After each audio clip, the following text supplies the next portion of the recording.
وسلم وبارك عليه. صلى الله على محمد صلى الله عليه وسلم.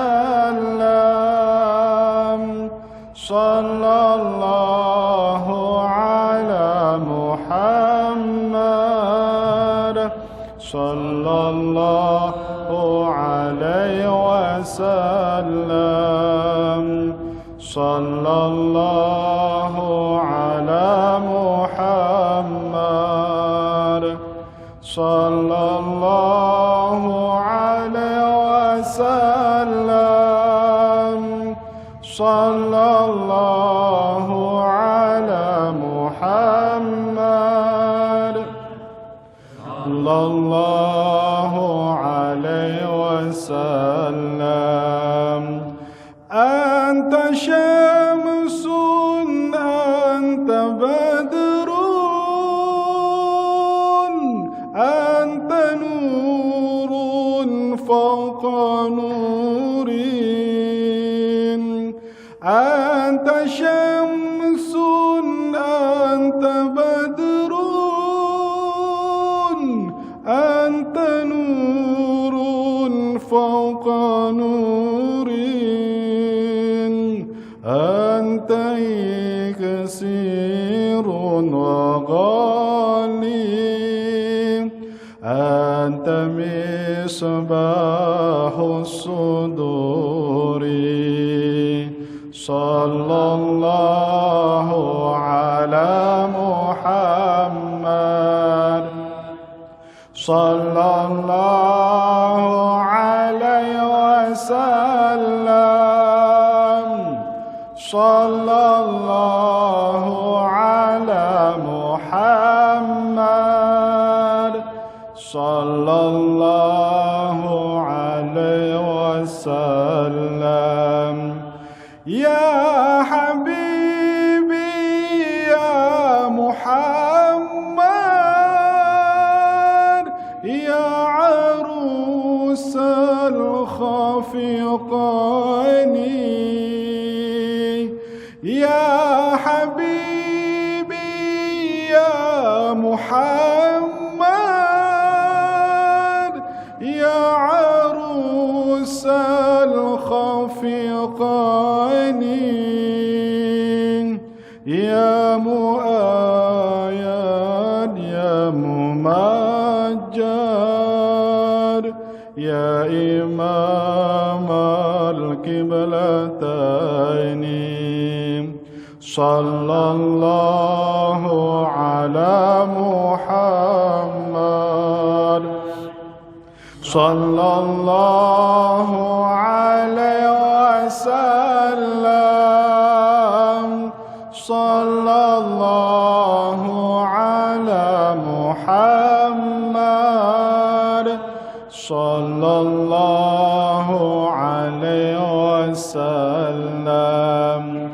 ما رأينا العيسى حنت بالسرى إلا إليك. ما رأينا العيسى حنت بالسرى إلا إليك. والغمامة قد أضلت والملا صلوا عليك. صلى الله على محمد صلى الله عليه وسلم. صلى الله على محمد صلى الله عليه وسلم. اللهم صل وسلم وبارك عليه. Assalamualaikum warahmatullahi wabarakatuh. Innal hamdalillah salatan wassalaman li Rasulillah Muhammad bin Abdullah wa ala alihi wa sahbihi wa mawalah wa man tabi'ahu bi ihsanin ila yaumil qiyamah amma ba'du.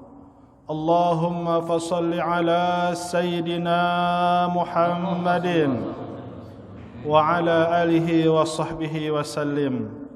وقال الله تعالى في القرآن الكريم وهو أصدق القائلين أعوذ بالله السميع العليم من الشيطان الرجيم بسم الله الرحمن الرحيم إذا جاءك المنافقون قالوا نشهد إنك لرسول الله والله يعلم إنك لرسوله والله يشهد إن المنافقين لكاذبون صدق الله العظيم وصدق رسوله الحبيب الكريم ونحن على ذلك من الشاهدين والحمد لله رب العالمين. Hadratil kiram, al-mukarram al-mu'azzam, ketua DKM dan pengurus Masjid Al-Amin, ma ta'anallahu fi tuli hayati. Kita doakan mudah-mudahan beliau bersama pengurus, semoga Allah jaga, Allah sehatkan selalu, dimudahkan dalam segala urusannya. Dan tak terlupakan para jamaah Masjid Al-Amin yang selalu setia sholat berjamaah, yang selalu mudah-mudahan setia mencintai Allah dan Rasulnya, mencintai Rasulullah, mencintai dzurriyyah Rasul, mencintai para alim ulama. Mudah-mudahan matinya dalam keadaan husnul khatimah. Amin ya Allah ya rabbal alamin. Maka insyaallah di sini kita akan sama-sama menerangkan sifat-sifat dan ciri-ciri orang munafik. Ini ayat mengandung asbabun nuzul. Turunnya di Madinah ada 11 ayat. Satu ketika Sayyidina Umar menyuruh kepada Sayyidina Zahzah untuk mengambil air di sumur yang namanya sumur Muryasi.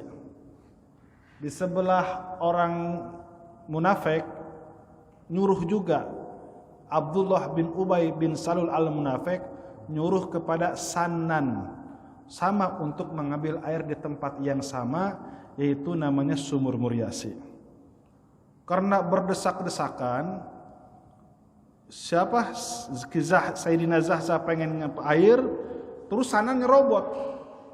Akhirnya apa yang terjadi? Terjadi pertengkaran, namun terus terang yang memukul duluan adalah Sannan daripada suruhan Sayyidina Umar. Maka akhirnya dilaporkan kepada Abdullah bin Ubay. Wahai Abdullah, tadi ada insiden. Dan insiden itu aku tidak diterima. Aku ini ditampar oleh siapa? Oleh suruhan Umar. Langsung itu ngancam. Siapa? Abdullah bin Ubay bin Salul bahkan mengancam kepada baginda Rasulullah sallallahu alaihi wasallam. Apa yang ancaman daripada Abdullah bin Ubay? Ancaman Abdullah bin Ubay direkam oleh Allah dalam Al-Quran surat Al-Munafikun. Yaquluna la tunfiqu ala man 'inda Rasulillah hatta yanfaddu. Yang diwakili oleh siapa? Yang diwakili oleh yaitu yang diwakili oleh Abdullah bin Ubay bin Salul. Ngomong kepada sahabat daripada Ansor, la tunfiqu ala man 'inda Rasulillah. Sekali-kali kalian jangan ngasih infak, jangan ngasih sedekah kepada orang-orang muhajirin yang notabene orang-orang muhajirin dipimpin langsung oleh baginda Rasulullah sallallahu alaihi wasallam. Yang notabene orang-orang muhajirin ya ada Abu Bakar, orang muhajirin, Sayyidina Umar, Sayyidina Utsman, Sayyidina Ali, orang muhajirin. Terus hatta yang fadu, sehingga kalian harus memisahkan diri, kalian jangan berteman dengan mereka. Hadirin yang dimuliakan oleh Allah Subhanahu wa taala. Bahkan ancaman orang munafik apa? La yukhrijanal azu minhal adal. Hai Umar, tapi di belakang. Enggak. Ngomongnya enggak di depan, enggak berani. Sampaikan kepada Rasulmu, sampaikan kepada Abu Bakar, aku akan bawa orang-orang yang kuat, aku akan bawa jawara Madinah. La yukhrijanal az, aku akan usir lagi engkau ke Mekah. Dilaporin kepada siapa? Kepada baginda Rasulullah sallallahu alaihi wasallam. Tembus. Apa yang terjadi pas didatangi oleh baginda Rasul? Demi Allah, munafik itu. Demi Rasul, ya Rasulullah, tidak mungkin aku berbicara itu. Pas dikonfirmasi dalam tafsir yang lain panjang. Dalam surah Nabawi juga ada. Tidak mungkin aku berbicara seperti itu. Mana mungkin aku mengusir engkau ya Rasulullah. Mana mungkin aku akan membawa jawara-jawara. Mana mungkin aku akan menahan daripada infak. Sedangkan aku kan setiap sholat zuhur, habis sholat asar mendapat harta ghanimah, habis sholat maghrib mendapat harta ghanimah. Jangan didengarkan, tidak mungkin. Akhirnya apa yang terjadi? Allah ngasih tahu, idza ja'akal munafiqun. Jadi sebelum Abdullah bin Ubay datang sudah dikasih tahu. Ja'a bi mana yaji'u. Ini fi'il madhi tapi mananya fi'il mudhari. Apa itu fi'il mudhari? Tadullu alal hal wal istiqbal, menunjukkan masa yang sedang dilakukan dan menunjukkan masa yang akan datang. Nanti akan datang Abdullah bin Ubay ngomong gini-gini, jangan dipercaya. Udah dikasih tahu. Benar, pas sudah ngomongin qalu nashhadu innaka la rasulullah. Jadi sebelum Abdullah bin Ubay datang ngasih laporan palsu, ngebohong, langsung Allah turun qalu nashhadu innaka la rasulullah. Qalu ini qalu ngomong Abdullah bin Ubay, direkam lagi Pak. Ini omongan Abdullah bin Ubay yang direkam oleh Allah dalam Al-Qur'an. Ngomong Abdullah bin Ubay, nashhadu innaka la rasulullah. Aku bersaksi sesungguhnya engkau ya Rasulullah, engkau adalah utusan Allah. Maka Allah pun langsung kasih tahu, wallahu ya'lamu innaka la rasuluh. Ya Rasulullah, kata Allah, Allah sesungguhnya lebih tahu engkau adalah utusan Allah. Wallahu yashhadu innal munafiqina lakadzibun. Sesungguhnya Allah mengetahui bahwa orang-orang munafik memang kebiasaannya, spesialisnya selalu berbohong. Maksudnya apa? Ini pertanyaannya Pak, ini munafik apa sih? Kan banyak. Munafik kamu sembarangan, hati-hati. Jadi munafik di sini adalah munafik i'tiqadi. Apa arti munafik i'tiqadi? Munafik i'tiqadi itu sama dengan kafir zindik, sudah keluar daripada Islam, bukan termasuk orang beriman. Maksudnya apa? Bi alsinatihim ala khilafi ma fi qulubihim. Mulutnya berkata iman kepada Allah, tapi hatinya tidak beriman kepada Allah. Mulutnya iman kepada Rasul, tapi hatinya tidak iman kepada Rasul. Mulutnya iman kepada hari kiamat, tapi hatinya tidak iman kepada hari kiamat. Wa minan nasi may yaqulu amanna billah wa bil yaumil akhir wa ma hum bimu'minin. Terus apalagi nih? Ini yang berbahaya nih. Nanti akan dijelaskan. Orang yang benci sama ulama, orang yang benci sama para habaib, itu masuknya apa? Ada nanti dijelaskan. Nah terus ciri-ciri orang munafik i'tiqadi apa? Ittakhadu aymanahum junnah. Mereka menjadikan sumpah itu sebagai perisai, sebagai tameng untuk menyelamatkan harta dan darahnya. Karena apa? Kok bisa itu? Fasaddu an sabilillah. Bagaimana caranya supaya dia tidak ikut perang? Sebab biang kerok gara-gara 713 pasukan Badar yang balik lagi ke rumah hanya sama satu orang aja Pak, provokator. Kira-kira jago gak itu mulutnya?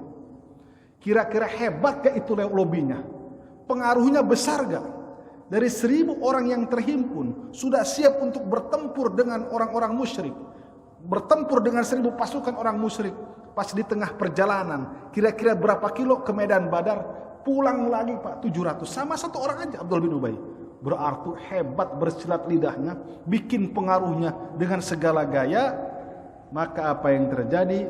Innahum sa'a ma kanu ya'malun.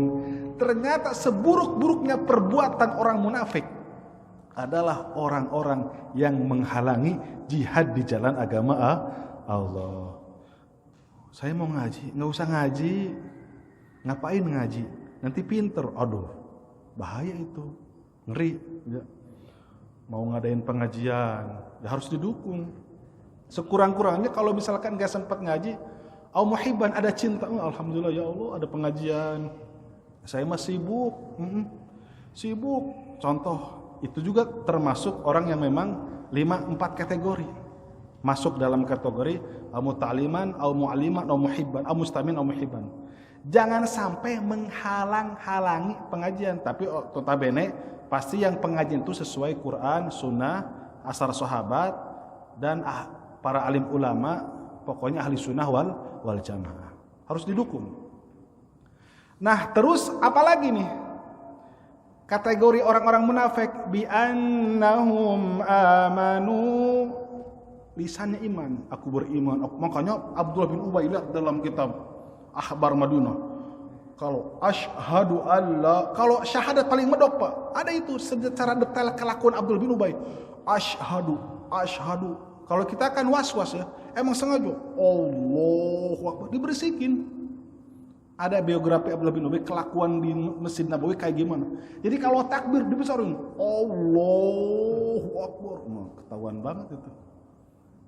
Terus apalagi kalau Fatihah sengaja diberisikin. Bismillahirrahmanirrahim. Sengaja, jadi keganggu yang lain. Kelakuan Abdullah bin Ubay itu.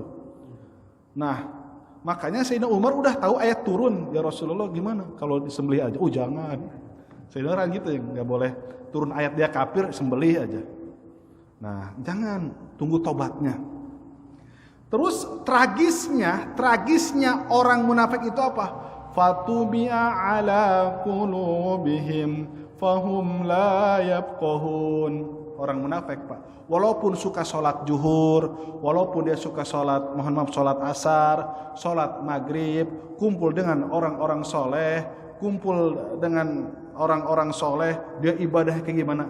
Tapi hatinya trop. Fatubi ala qulubihim, sudah dicap kekafiran. Makanya kata baginda Rasul, di akhir zaman itu saking banyaknya orang-orang munafik, kalau diperlihatkan kita nggak bisa lewat Pak di dunia. Ya Allah, makanya naudzubillah ya. Mohon maaf, ada yang memang tadinya ini ujungnya suul khotimah, yaitu hati. Karena memang fatubi ala qulubihim, hatinya suka disentai cepat. Makanya ujian yang paling besar orang yang mempunyai ilmu agama, ujian yang paling besar orang yang rajin ibadah, kelihatannya enteng tapi berat. Harta, tahta, wanita, 3 Pak. Itu kalau tergelincir 3, kalau sampai parah, kalau misalkan sampai parah itu fatubi ala qulubi, jeprot aja. Naudzubillah summa naudzubillah. Bagaimana kasusnya Barsiso. Bagaimana kasusnya Bal'an bin Ba'urah. Makanya kita ini belum aman. Siapapun belum aman. Yang sudah jamin itu sahabat radhiyallahu anhum wa radu'an. Kalau setelahnya belum aman. Makanya Al-Imam Syafi'i kira-kira seminggu lagi ke wafat, ngomong ke Imam Buaiti, wahai Buaiti, Imam Buaiti, aku ini tidak tahu nanti setelah meninggal apakah aku akan masuk ke surga ataukah aku akan masuk ke neraka. Imam Syafi'i tawadu, padahal setiap bulan Ramadannya itu menghatam Al-Quran sebanyak 60 kali. Dikatakan, mohon maaf, sakitnya itu sering muntah darah, ambeien. Imam Syafi'i itu dalam biografi beliau sakitnya sakit ambeien ya, karena sering mutola'ah kan, sering duduk baca Quran, apa rajin, capek lelah kemana-mana dakwah ngajar. Nah, oleh karena itu, tapi yakin keempat mazhab itu yakin min ahli jannah. Keempat-empatnya termasuk ahli surga. Baik, terus sifat-sifatnya apa lagi? Dikasih tahu nih. Makanya kita jangan lihat gantengnya doang kan gitu ya. Ini ada di sini. Wa idza ra'aitahum tu'jibuka ajsamahum. Hati-hati, Pak. Orang yang ganteng kadang menipu. Betul gak? Orang yang bodinya keren kadang menipu. Itu Abdullah bin Ubay dikasih tahu, ya Rasulullah, wa idza ra'aitahum, jika engkau melihat Abdullah bin Ubay, jika engkau melihat orang munafik, tu'jibuka ajsamuhum, body language, body dari mulai ujung rambut sampai ujung kakinya itu sungguh mengagumkan, li jamaliha dalam tafsirnya. Ganteng, Abdullah bin Ubay itu ganteng, Pak. Digambarkan Abdullah bin Ubay itu wajahnya seperti buah apel. Kalau orang yang seperti Imam Syibawih, Pak. Imam Syibawih itu ahli ilmu nahwu sorof. Gurunya itu Imam Syibawih, saking ganteng-gantengnya itu kalau ngajar Imam Syibawih harus pakai tirai, nggak mau lihat, nggak fokus. Imam Syibawih kemana pakai cadar, Pak. Paling ganteng orang Spanyol, Eropa. Pokoknya kalau imam itu kitab-kitabnya enggak dibakar sama istrinya, itu pasti bukan Alfiyah yang dikaji sekarang, pasti kalangan Imam Syibawih. Nah, beda. Abdullah bin Ubay lebih daripada itu, Pak. Ganteng, itu rambutnya dikatakan belah dua, ikal, agak memerah, subhanallah. Matanya biru, kalau itu kan kita bagus banget, bukan hitam biru. Bibirnya merah, hidungnya mancung. Allahu Akbar. Terus apa lagi? Kalau Abdullah bin Ubay berjalan, terperangah, termasuk baginda Rasul. Subhanallah. Wibawa, haibah, ada hebat. Coba. Itu kayak siapa dulu? Sunan Khorgorannya. 10 tahun bikin DPR Perak. Politik adu domba. Masya Allah.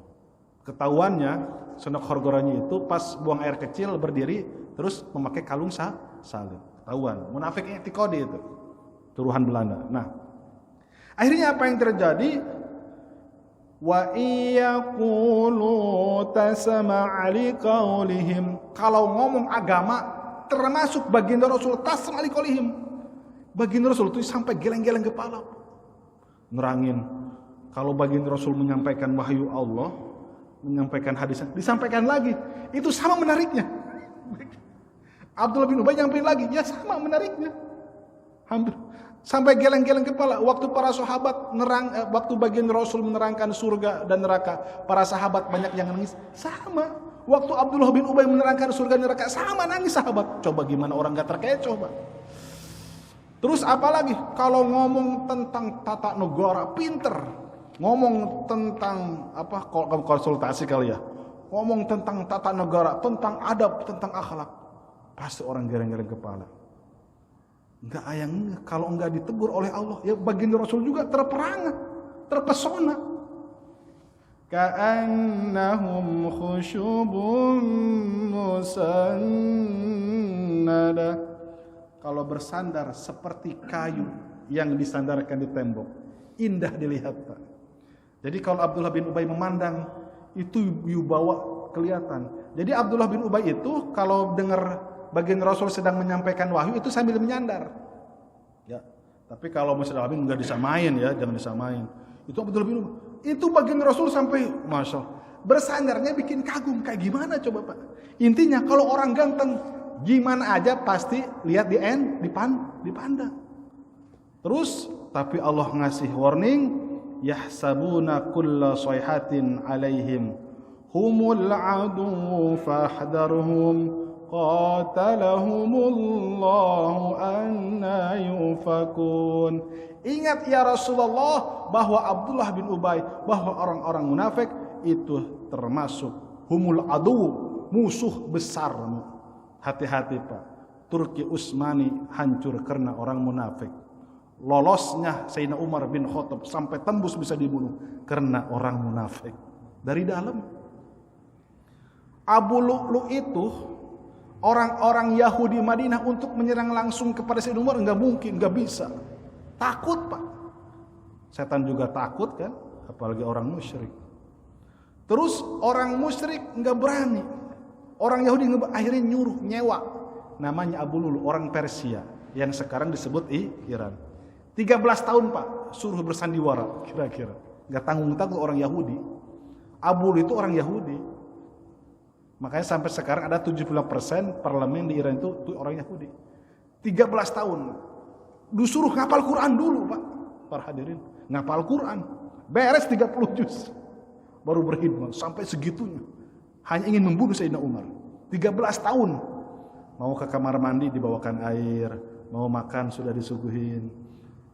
Akhirnya pada waktu maghrib rakaat kedua, ternyata sudah disiapkan belati dilumuri racun kalajengking. Langsung itu ulu hatinya, Pak, bukan ungu. Jadi nusuknya lewat belakang, tak aja. Ya di situ juga Abu Lulu dibunuh, langsung digebukin sahabat, mati di situ, mati di tempat. Sampai ratusan tusukan kan tempat itu. Nah, Sayyidina Umar seminggu baru wafat. Kata Sayyidina Umar, padahal Abu Lulu itu hafal Quran. Aku enggak nyangka. Dia tuh orang baik gitu awalnya. Aku enggak nyangka. Sayyidina Umar juga enggak nyangka. Coba pinternya orang Yahudi seperti itu. Padahal aku sering berbuat baik kepadanya. Kok itu Pak membuktikan orang Yahudi itu fahiya kal hijarati aw asyadu qaswah. Kalau pengen tahu. Kan kita mah kalau misalkan ada orang berbuat baik 1 tahun juga, dengan 1 tahun lah. 3 hari seminggu udah kita luluh. Ini Sayyidina Umar udah 13 tahun berbuat baik sama Abu Lulu. Ya digaji tetap di ikron akrab. Itu menandakan fahiya kal hijarati aw asyadu qaswah. Kalau orang Yahudi kalau sudah benci walaupun umat Islam bagaimanapun berbuat baik tetap dia benci. Membuktikan itu Abu Lulu lebih keras daripada batu. Hadirin yang dimuliakan oleh Allah Subhanahu wa taala. Nah, terus bagaimana jika ada yang disebut munafik amali? Nah, ini enggak sampai kafir, Pak. Hati-hati. Jadi innal munafiqina fi darkil asfali itu bukan berbohong, tapi dia tetap iman. Fi darkil asfali itu adalah kafir zindi. Bukan berarti ayah mau kemana? Oh, mau meeting, mau rapat. Berapa lama? Seminggu. Padahal kawin lagi. Itu bukan fi darkil asfali minanar, enggak itu. Kalau misalkan ketahuan tobat, insya Allah diterima tobatnya. Bukan itu. Kalau misalkan contoh, ada munafik amali. Kalian harus tahajud. Kalian harus sholat berjamaah.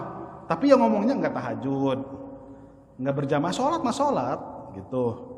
Kalian harus, itu namanya munafik amali. Kalian kalau sedekah harus yang paling banyak. Kalau kalian datang ke masjid ada uang 100, 50 ribu, 10 ribu, 1000. Kalian ngasih 100 ribu, yang ngomongnya ngasih 1000. Munafik amali itu. Masih bisa diampuni. Nah, terus bagaimana dengan orang-orang awas? Orang ini suka sholat berjamaah. Zakat suka zakat. Baca Quran suka baca Quran sama. Sholat taraweh suka taraweh. Terus puasa Ramadan, Senin Kemis rajin dia.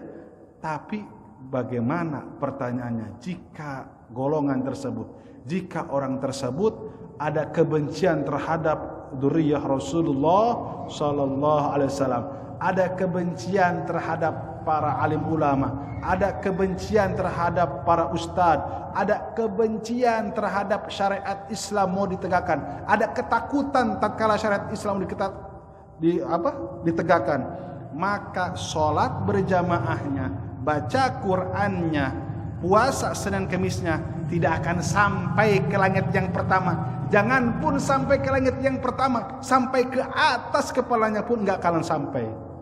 Hati-hati, Pak.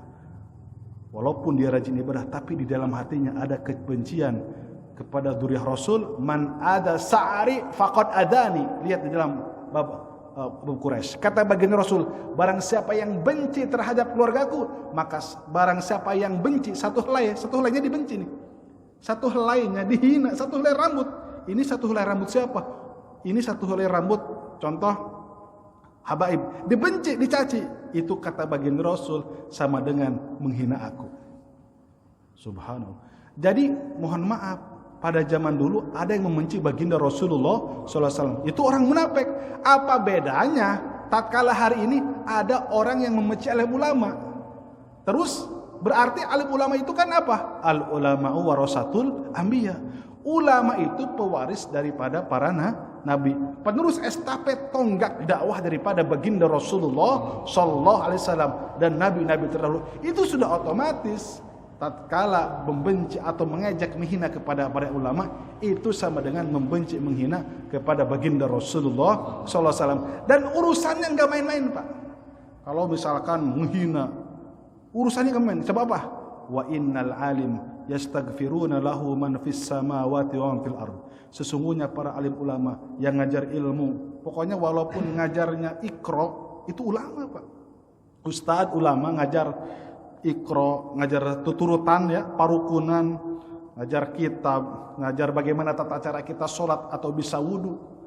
Yastaghfiruna lahu man fis samawati wa man fil ard. Setiap detik, Pak, setiap saat itu ya, man fis samawati berarti malaikat minta ampun, ya Allah, jika ini ustadz atau alim ulama atau habib yang mengajarkan ilmu, pokoknya dia berbuat dosa, semoga engkau ampuni ya Allah.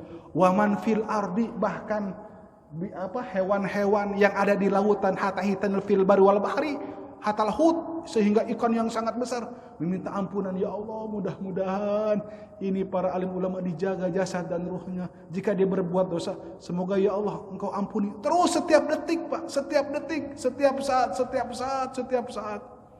Nah, dan mereka akan marah jika ada salah satu warasatul anbiya atau kekasih-kekasih Allah yang dihina, yang diledek, walaupun dia tidak tahu, itu pasti ada balasannya daripada Allah Subhanahu wa taala. Cuman biasanya rata-rata itu cash di dunia. Dan dikhawatirkan kalau di dalam hatinya ada kebencian kepada orang soleh, kepada orang yang alim, kepada kekasih Allah, kepada orang-orang yang mengajar agama, itu naudzubillah dikhawatirkan matinya dalam keadaan su'ul khotimah. Naudzubillah summa naudzubillah. Makanya hadirin, kenapa orang-orang dulu itu seperti Barsiso, dia su'ul khotimah? Ternyata ada, dia itu merasa paling ulama. Pokoknya ulama yang lain enggak ada apa-apanya. Ulama banyak, pada zaman Nabi Musa banyak. Nah itu seperti itu. Nah hadirin yang dimuliakan oleh Allah Subhanahu wa taala. Terus kenapa? Awas. Kenapa kok ada orang-orang dulu tapi walaupun dia kafir tapi ujungnya husnul khotimah? Sebab di dalam hatinya ada kecintaan apa yang disampaikan oleh ulama. Salah satunya adalah Bahram Al-Majusi. Ternyata Bahram Al-Majusi itu pernah dengar waktu Ibnu Al-Mubarak berfatwa, barang siapa yang suka bersedekah atau nolong orang yang fakir, dia suka. Ternyata ngefans, walaupun dia penyembah, ada cerita panjangnya, walaupun dia penyembah api, tapi termasuk ngefans sama Ibnu Al-Mubarak, ngefans.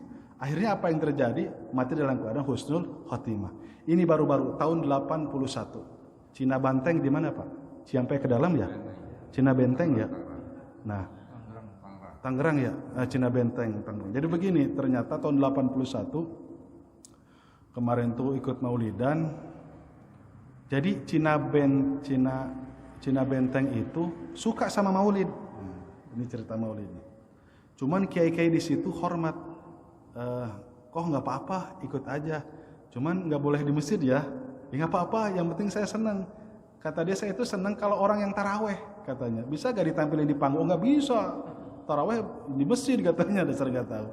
Akhirnya dia ikut. Pakai kursi, kiai-kiainya lagi baca berlanjut dari jam 8 sampai jam 12. Itu orang Cina, walaupun dia nggak itu, ikut, seneng gitu. Nah kira-kira jam setengah 11 itu ngelihat, sambil nangis kok itu sih, kok nangis ya katanya ya, nangis katanya. Beres jam 12, akhirnya didatangi, kok kenapa nangis? Enggak, tadi aku lihat katanya ada orang pakai sorban biru, hidungnya mancung, terus bibirnya merah, tinggi, ininya bercabang, bercahaya, matanya bagus dan indah. Itu kayak langsung nangis. Itu saya ini bertahun-tahun katanya baca Al-Barnyanyi, ini adalah baginda Rasulullah sallallahu alaihi wasallam. itu Pak masih kafir. Tapi dikasih anugerah oleh Allah, langsung melihat secara nyata daripada wajah baginda Rasulullah SAW. Kenapa coba? Bertahun-tahun dia suka dengan maulid. Pokoknya kalau ada maulid, biaya 100% dari dia. Makanan, kalau karpet, tenda, itu satu orang itu aja. Makanan, minuman, ditanggung dia semuanya. Gue suka katanya, gue suka ini maulid. Pokoknya jangan Pak Kiai, pokoknya saya bayar sama saya. Itu bertahun-tahun Pak. Itu. Akhirnya mati dalam keadaan husnul khotimah, dia baca 2 kalimat syahadat. Itu mesti biasa.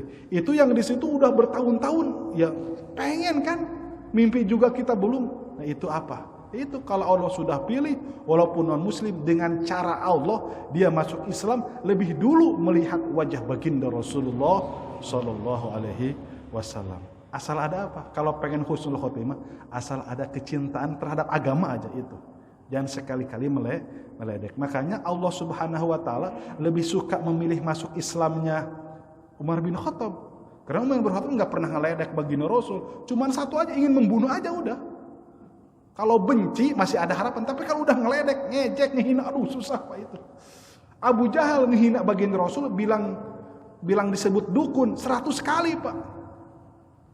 Kenapa itu Fir'aun sampai pas mau baca syahadat langsung dimasukin lumpur? Enggak tahu, hari-hari ngeledek Allah Subhanahu wa taala. Wahai Musa, aku sengaja bikin piramida setinggi 3 kilo. Aku ingin bertemu dengan Tuhannya Musa. Dia bikin panah. Tong, sengaja malaikat Jibril dikatasin katanya. Kata Allah, wahai Jibril enggak apa-apa, dinaikin aja itu. Dinaikin ke langit. Kan langit yang pertama itu dari air laut. Sama malaikat Jibril langsung ditusukin ke ikan. Kemudian lagi, Musa, Tuhanmu sudah aku bunuh. Makanya malaikat Jibril enggak mau dia masuk Islam. Sudah keterlaluan. Seperti itu. Abu Thalib ternyata pas di Sirah Nabawiyah ketahuan. Betul memang bela-belaan kepada baginda Rasulullah SAW. Cuman ada satu kali Sayyidina Ali sampai kaget. Wahai Ali putraku, aku ingin masuk Islam, tapi sholat tolong jangan ada sujud katanya. Jadi aku ini Quraisy. Aku tidak mau jika kepala ada di bawah dan pantatku ada di atas. Itu penghinaan bagiku. Coba. Astagfirullahaladzim, kata Sayyidina Ali. Bingung jawabnya. Ya enggak bisa, wahai ayah. Memang seperti itu. Akhirnya memang enggak diperkenankan. Ada hal-hal yang memang fatal, yang tidak bisa dimaafkan. Ya, seperti itu, ngeledek. Jadi hati-hati kalau memang jangan agama itu dijadikan main qori, tapi kok bukan Quran. Na'udzubillah summa na'udzubillah. Itu menyakitkan Pak. Terutama bagi orang-orang yang ngerti agama, orang yang ngerti Quran, subhanallah. Sangat menyakitkan. Contoh ada qori, tapi bahasanya bahasa bukan Quran. Itu fatal. Mudah-mudahan para bapak ya, mulut kita dijaga oleh Allah Subhanahu wa taala. Pokoknya ngomong yang baik-baik aja. Ngomong yang baik-baik, pokoknya dijaga. Daripada kita ngomong nyakitin orang lain, atau kita ngomong bercanda tapi kok sampai menghina Quran dan hadis, Allah lebih baik kita diam. Mudah-mudahan ada manfaatnya, dan mudah-mudahan bapak-bapak yang hadir di sini termasuk orang-orang yang dipilih menjadi orang-orang yang disatukan dengan para nabi, para syuhada, para ulama, para sholihin. Amin ya Allah ya Rabbal alamin. Kita doakan guru kita Bapak Kiai Haji Ence Burhan, insyaallah mau berjuang di jalan agama Allah, mau dakwah Allah ke negeri Pakistan. Mudah-mudahan dimudahkan dalam segala urusannya, visanya cepat turun, nanti di sana 4 bulan sehat, kita doakan jangan ada gangguan apapun dan kembali dengan selamat. Al-Fatihah. A'udzubillahi minasyaitonirrajim. Bismillahirrahmanirrahim. Alhamdulillahirabbil alamin. Arrahmanirrahim. Maliki yaumiddin. Iyyaka na'budu wa iyyaka nasta'in. Shiratal mustaqim. Shiratal ladzina an'amta 'alaihim ghairil maghdubi 'alaihim waladdallin. Amin. Mudah-mudahan ada manfaatnya. Mohon maaf atas segala kesalahan kurangannya. Kebenaran hanya milik Allah Subhanahu wa taala. Jika ada kebudayaan itu dari pribadi saya sendiri. Kita tutup dengan kiparat majelis. Subhanallah wa bihamdihi, subhanakallahumma wa bihamdika, asyhadu an la ilaha illa anta, astaghfiruka wa atubu ilaik. Assalamualaikum warahmatullahi wabarakatuh. Waalaikumsalam. Alhamdulillah.